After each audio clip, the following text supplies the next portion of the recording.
making fresh pasta today, and I used to make a lot of fresh pasta back in the day, but I haven't made it in quite a while, so I had to look up a recipe. So we found one on Jamie Oliver's website, and it goes by 600 grams of semolina flour to 6 eggs, and I think that makes a huge amount of pasta, and I'm only really cooking for 2 at the moment. So what we're gonna do is we're gonna change the recipe a little bit. I'm gonna cut it down by a third. I'm only using 2 eggs, 200 grams of flour, and in the recipe, according to Jamie Oliver, there's no olive oil, but almost all the other recipes I found has olive oil. So I'm gonna add a little bit of olive oil in, as well as a little bit of salt.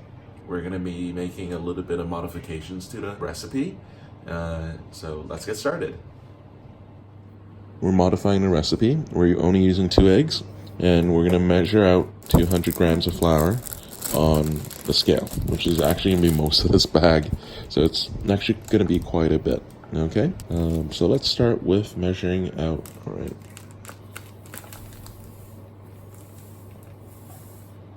On a clean table surface, pour out the flour into a nice low pile,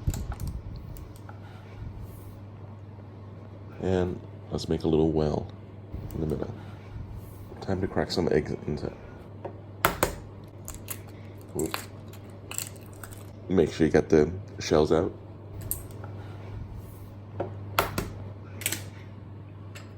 Alright, so at this stage, a spoon or a fork, you can kind of, you can kind of push the well back if that's not enough room. Because we got to make room for a little bit of olive oil as well. Not a whole lot, just about a teaspoon. So I hope this recipe is right. It does seem like an awful lot of eggs. What I'm doing here is I'm breaking up the eggs, and I'm trying to incorporate a bit of the flour as well, gradually. You could do this in a bowl as well. It'd probably be a little bit less messy, but we do need to knead the dough anyways. Alright, at this stage, you can start using your hands. You can get a little bit of flour on you to stop your hands from sticking, and just push it off.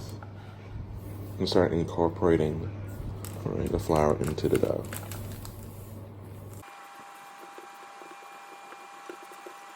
Alright, so at this stage, we've basically incorporated the whole thing together.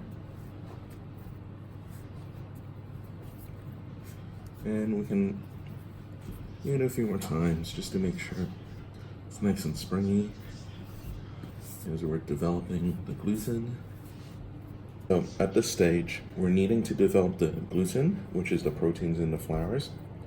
And it helps release it, and you can kind of tell that it's developing because it gets tougher and tougher. At this stage, it's actually quite a nice texture.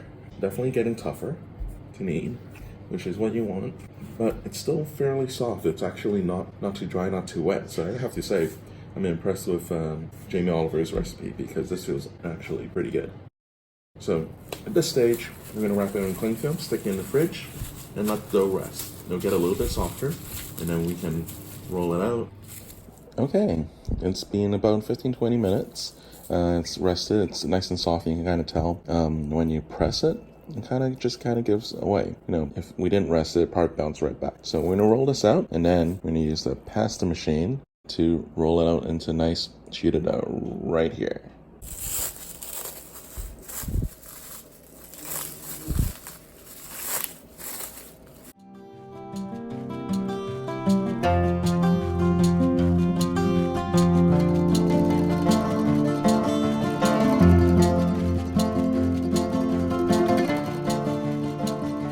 Nice and thin, and it's ready to go in the machine.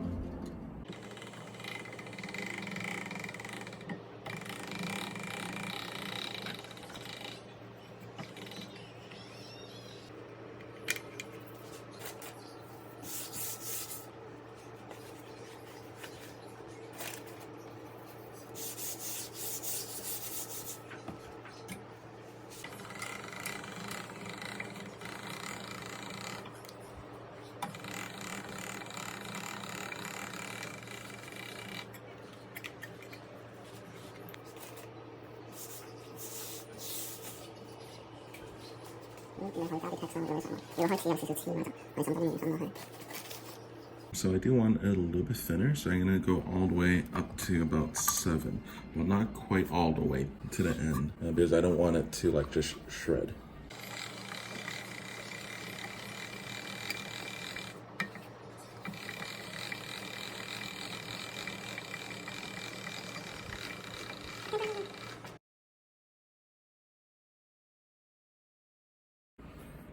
So if you want the ends to be flat, you can actually fold it over a little bit and just kind of stick it to itself. When we roll it through, this will flatten out and turn into a flat end. All right, so it's getting a little bit long, as you can see, and I cut it up into more manageable sizes right now. I'm gonna start about halfway, so roughly about here, I would say. Just gonna do it gently so I don't damage the table. And then for this one, I'm just gonna unfold it and I'm just gonna cut right where that mark is. So now I have 4 sheets of pasta. So we'll just do these one by one at this stage. Right, so these are rolled out at the number 7 setting. It is very thin at this point. So just gonna flour it, fold it over, because along with the thinness, it also comes with the length. It's also very long now. So I'm just gonna set these aside after flouring it. And then we're gonna keep going. And then afterwards, I'm gonna cut these up into little bits of fettuccine.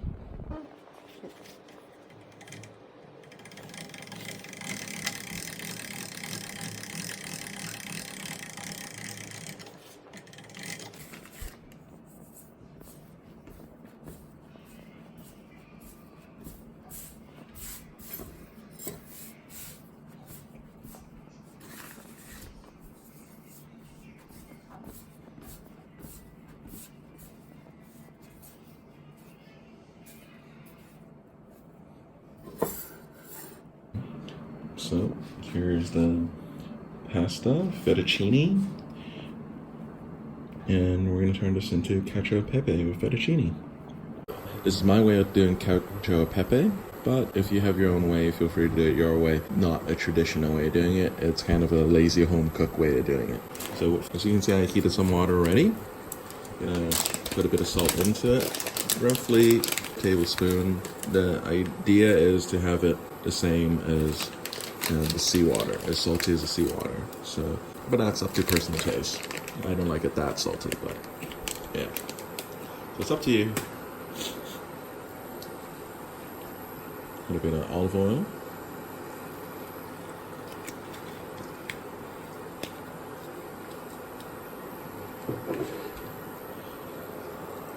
Just gonna get a fork.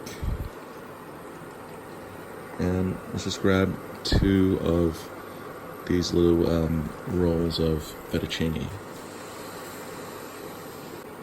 So fresh pasta and like dried pasta, it does cook really fast. It only takes a couple minutes. All right, so there's a lot of water in here. I'm just gonna go and drain it.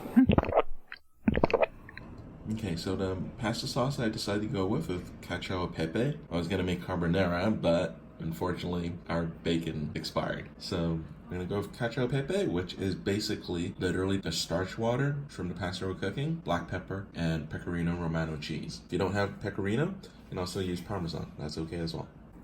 So I'm just gonna grind this up until we have quite a bit of cheese. However much cheese you like. I'd say at least get maybe like 2 tablespoons though, for a nice velvety sauce. Okay, so I poured about half of the water away from the pan, and I've let it reduce a little bit so that it gets a little bit more starchy. So what I'm gonna do now is I am going to put the black pepper in so that it kind of has a chance for it to extract the flavor.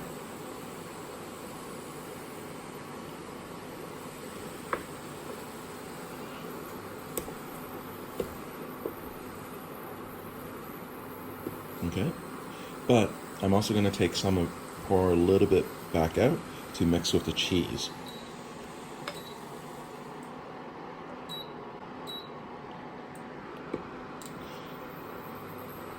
Now with the cheese, if you just try and melt in hot water, all it does is clump. So what will happen with the starchy water, what the difference is that it will help dissolve the cheese and help it actually work it into the pasta. So I'm just gonna throw it right in there, and the starch should help emulsify it.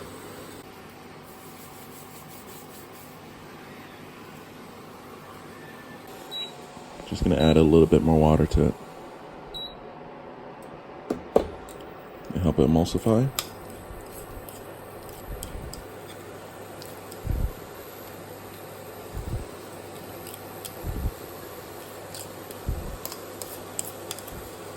Okay, let's put it in.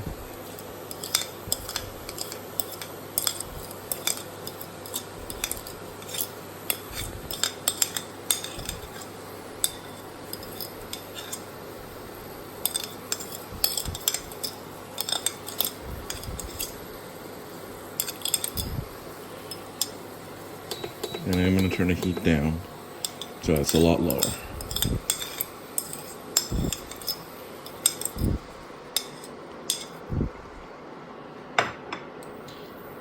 And I'm going to throw the pasta back in.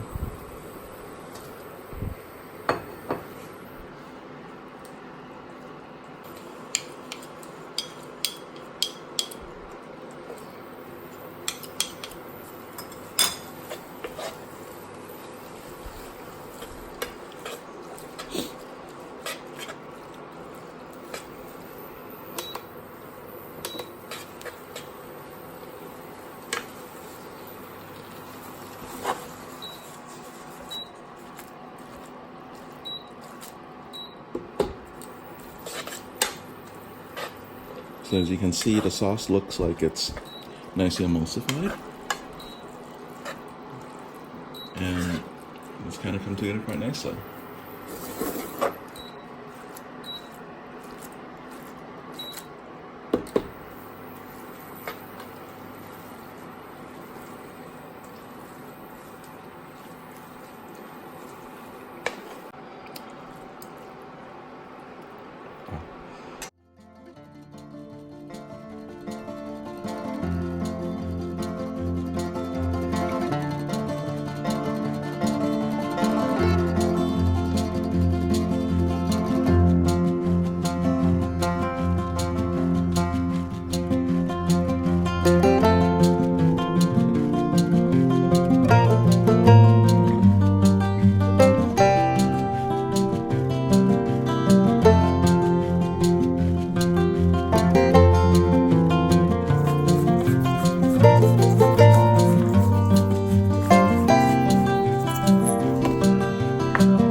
And that is cacio e pepe made with fresh pasta.